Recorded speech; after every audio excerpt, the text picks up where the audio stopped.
포도원 농부의 비유, 유명한 비유입니다. 예. 마태복음에는 이것이 아마 20장쯤 나와 있을 겁니다.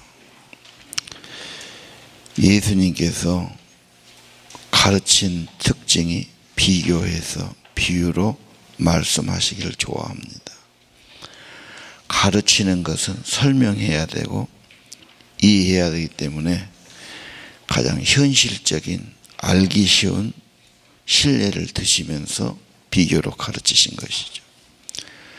특별히 성경에서 가르치고자 한 것은 하나님의 책이죠. 하나님이 어떤 분이냐. 특별히 사람과의 관계에서 하나님과 사람의 관계의 책이다.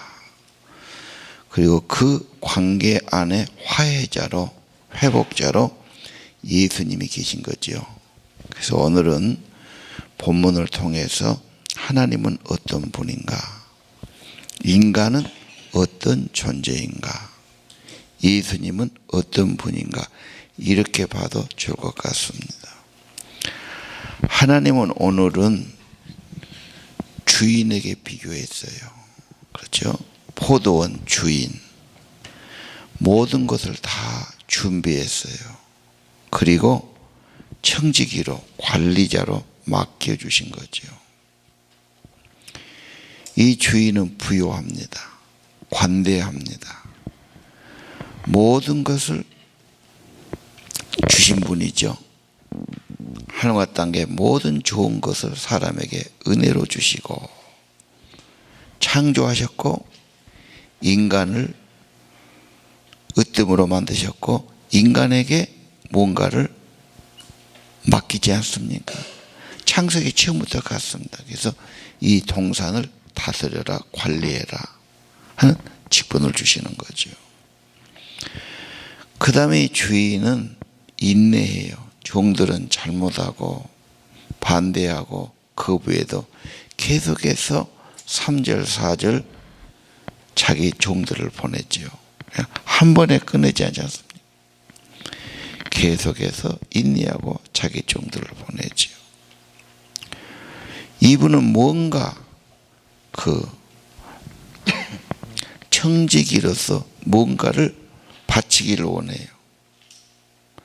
뭔가 맡겨주셨을 때는 그렇게 살기 원하죠.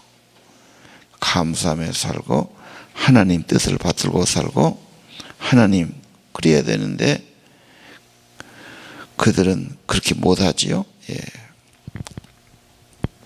그래서 계속 종들을 보내고 나중에 아들까지 보냈다.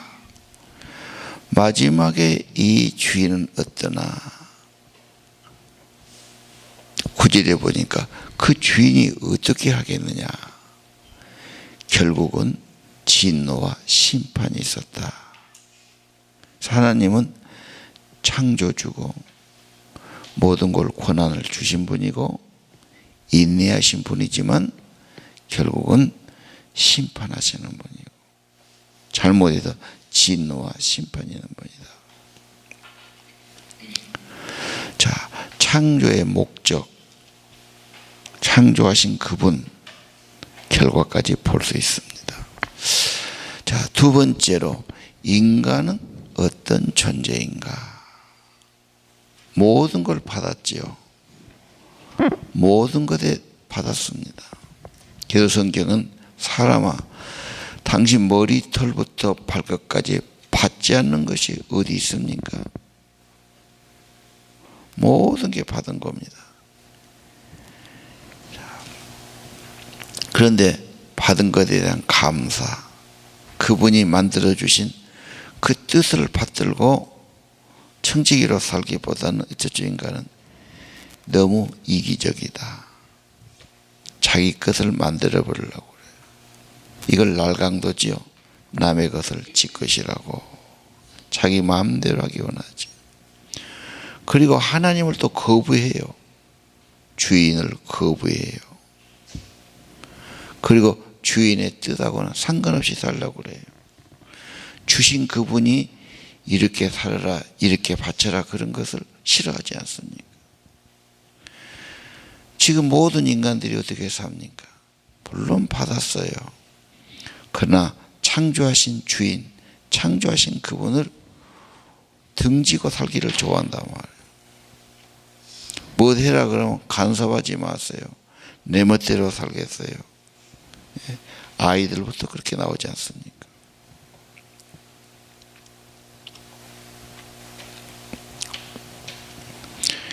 인간의 근본은 욕심이고 반역이었다. 그래서 어떻게 합니까? 3절에 그 종들을 때리고 내쫓고, 4절은 이제 상처내고 나중에는 죽이고,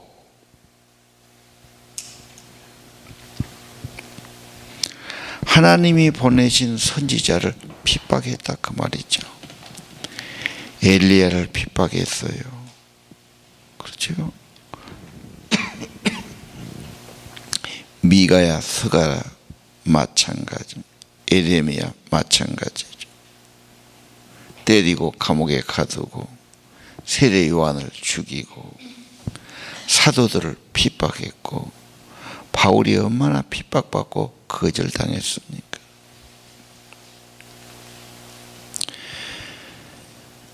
자, 인간의 죄는 뿌리 깊이 욕심적이고 반역적이고 자기 마음대로 하고 싶어하는 그런 게 있다. 하나님까지 거부하니까. 믿는 사람도 내 시간 뺏기기 싫어하고 내 여가, 내 휴가를 누가 뭐라고 그러면 화를 내지요. 예. 자, 오늘 포도 농부비에서 인간이 뭐냐? 인간성이 뭐냐? 참 인간은 욕심도 많고 배신도 잘하고 자기식으로 살고 싶어 하잖아. 이게 인간의 근본적인 문제가 아닐까. 예. 그래서 그 인간이 결국은 진노와 심판을 당하죠.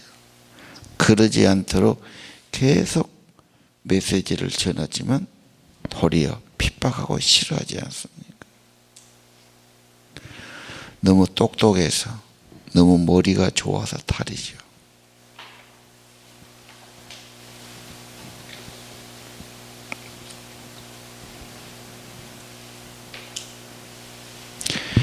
인간이 좀 더 좀 부족하게 만들면 짐승들은 그러지 않지 않습니까? 소나 개 같은 것은 주인을 알아보고, 성경이 그랬죠.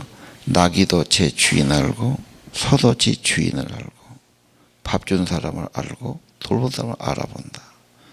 사람은 반역한다. 무시한다. 심지어 자기를 낳아주고 길러준 부모까지도 마음에 안 들면 거역하고 등 돌리고 배신하는 거죠. 인간성이 뭐냐? 분명히 보여주지 않습니까? 회개가 필요한데 그것도 싫어하지 않습니까? 자, 그럼 예수님은 어떻게 나왔는가? 예수님은 아들로 나왔어요. 6절 최후의 방법입니다. 마지막에 아들을 보냅니다. 아들의 말은 들어주겠지. 최후의 선지자, 최후의 메시지입니다. 아들도 그들은 환영하지 않고 거부합니다. 자기 땅의 주인으로 왔으나 영접하지 않고 거부하지요. 그러나 영접하면 자녀되는 생명의 복을 받지요. 7절, 8절에 보니까 아주 그 상속자를 죽이고 완전히 자기 것으로 만들려고 그러죠.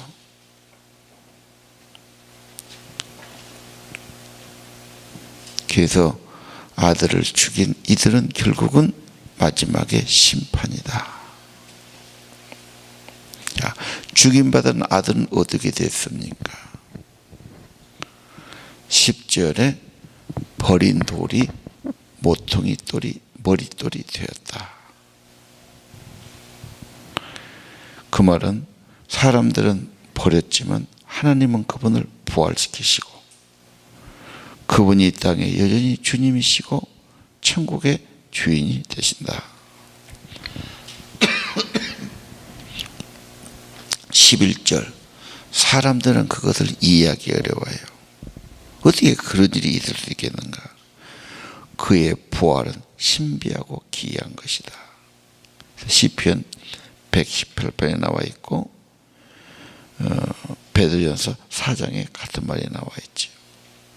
오직 인간을 구원할 이름은 천하에 한 분이다. 예수 그리스도다.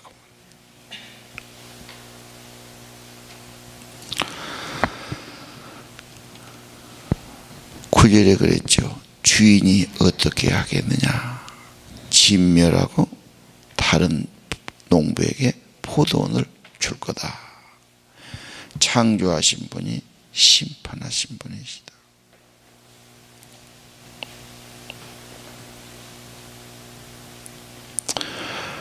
우리는 오늘 예수님의 가르침을 보면서 참 인간이 이래서 되겠는가? 분수가 너무 지나치지 않는가? 창세기 6장에 인간이 너무 죄가 많고 죄악이 더 커지고 노아를 갖다가 비웃고 경고를 듣지 않았다. 인간이 바벨탑을 쌓고 자기 이름을 하늘까지 높이자고 하다가 문제가 왔지 않는가. 그것은 옛날로 끝난 일이 아니지 않겠는가. 지금은 더 문명이 발달하고 기계가 발달해서 더 죄가 발달한 시대가 아닐까. 어째 인간이 이럴 수 있을까? 왜 인간이 그렇게 욕심이 많을 수 있을까? 왜 자기 씨로 살려고 그럴까? 모든 것을 주신 하나님을 그렇게 무시하고 싫어할까? 하나님이 주신 해를 받고 주신 땅을 받고 땅에서 곡식을 거두고 주시는 공기를 마시고 물을 먹고 살지 않나? 자기가 만든 게 아니지 않습니까? 돈으로 산 것도 아니지 않습니까? 어떻게 하나님을 그렇게 무시하고 지 마음대로 지 세상처럼 살려고 그럴까? 창조를 불신하니까 맡겨줬다는 것에 대해서 청지기 생각이 없지요. 처음에는 잘한다고 그러는데 나중에 이렇게 욕심이 많아져서 주인이고 뭐이고 필요 없다. 그렇게 될 수 있어요. 참 인간의 마음속에 뭐가 문제인가? 자기 자존심일까요? 욕심일까요? 자기 마음대로 살고 싶은 거일까요? 왜 그 인간이 근본을 모르고 그렇게 살까? 고마움을 모르고 왜 자기 식으로 살려고 그럴까? 도리어 자기 주장을 내세우고 뭔가를 핑계하고 합리화시키고 뭐 그러고 살고 있지 않습니까? 전도자가 가면 어떻습니까? 핍박하지요. 환영회보다는 거부하지요. 자, 우리는 마지막의 메시지 예수 그리스도의 메시지는 받아야 된다.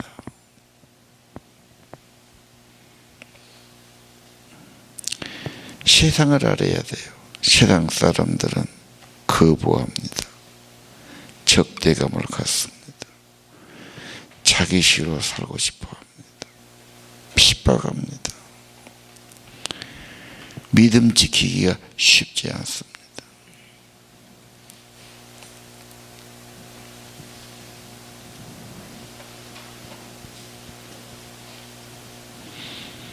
그리고 13절에 보니까 트집 잡으려고 그러죠. 12절에 보니까 자기들이 버린 돌이 머릿돌이 된다고 그러니까 예수님이 자기들이 그랬던 것을 알고 도리어 체포하고 제거하려고 하지 않습니다. 참 집요합니다. 끝까지 자기 어떤 주장과 자기 것을 앞세우는 거죠.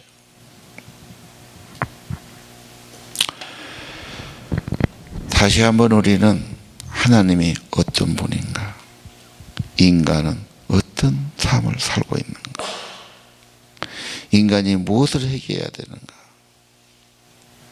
하나님께 감사해야 되고 내게 주어진 아버지 하나님의 뜻을 받들면서 살아야 하지 않겠습니까? 시간도 사실은 내 것이 아니죠. 그분이 주신 거죠. 건강이나 물질도 내 것이 원래 아니지 않습니까? 그분 뜻을 따라 살아야 될 겁니다.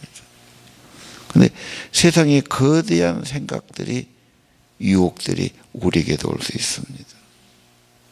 너 좋을 대로 살아라. 너 마음대로 살아라. 그것이 인간의 어떠한 것을 개발하는 길이고, 인간이 발전하는 길이고, 멋지게 사는 길이고, 인간dom의 길이라고 부추기겠지요. 그런 교육을 받겠지요. 하나님에 대한 교육은 없지 않습니까? 아예 하나님은 제쳐놓고 귀찮아하고 필요 없고 그러고 있지는 않습니까?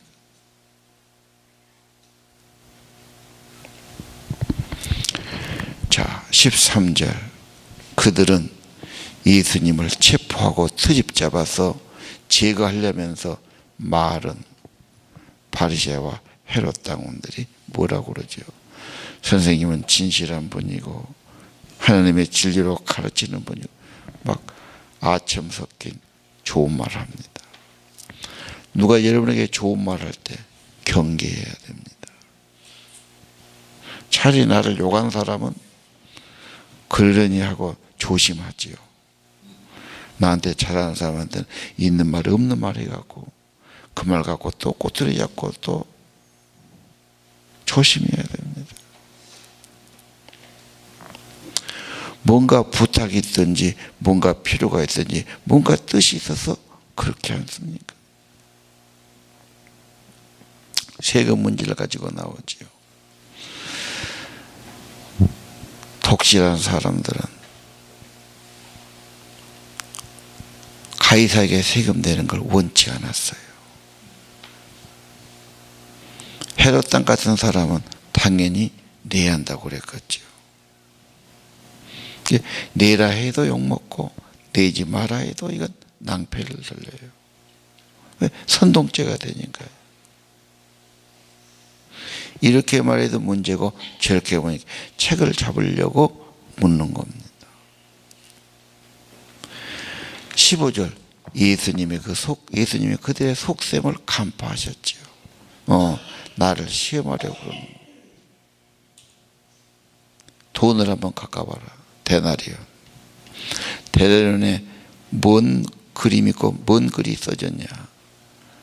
가이사가 써졌단 말이에요. 황제. 유명한 사람을 돈에다 넣지 않습니까? 왜? 황제의 나라니까. 예수님께서 가이사 것은 가이사에게, 하나님 것은 하나님께 바쳐라 하고 말씀하셨죠.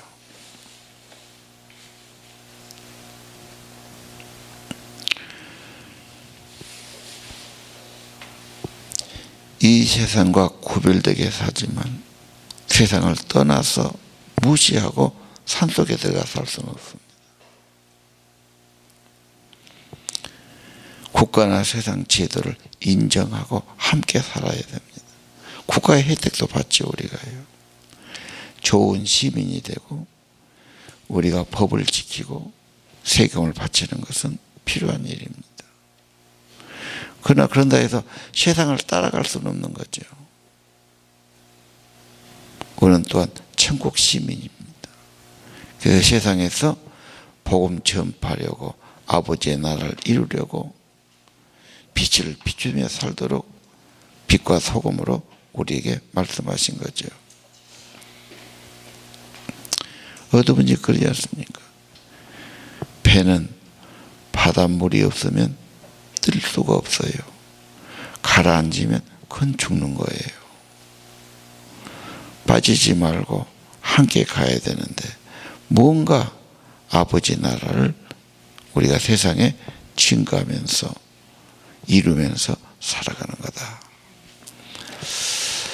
자, 오늘 포도 농부에다만 더 집중합시다.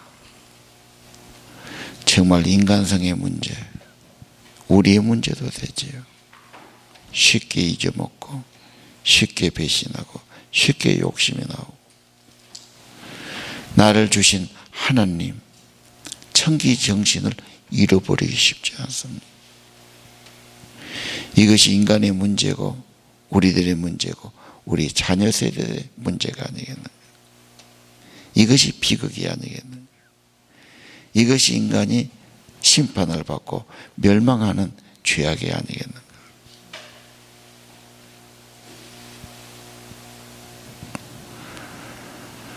아버지의 뜻대로 주기도문처럼 아버지의 이름과 아버지의 나라와 아버지의 뜻을 구하면서 주님 주시는 세상에서 살아야 하지 않겠습니까?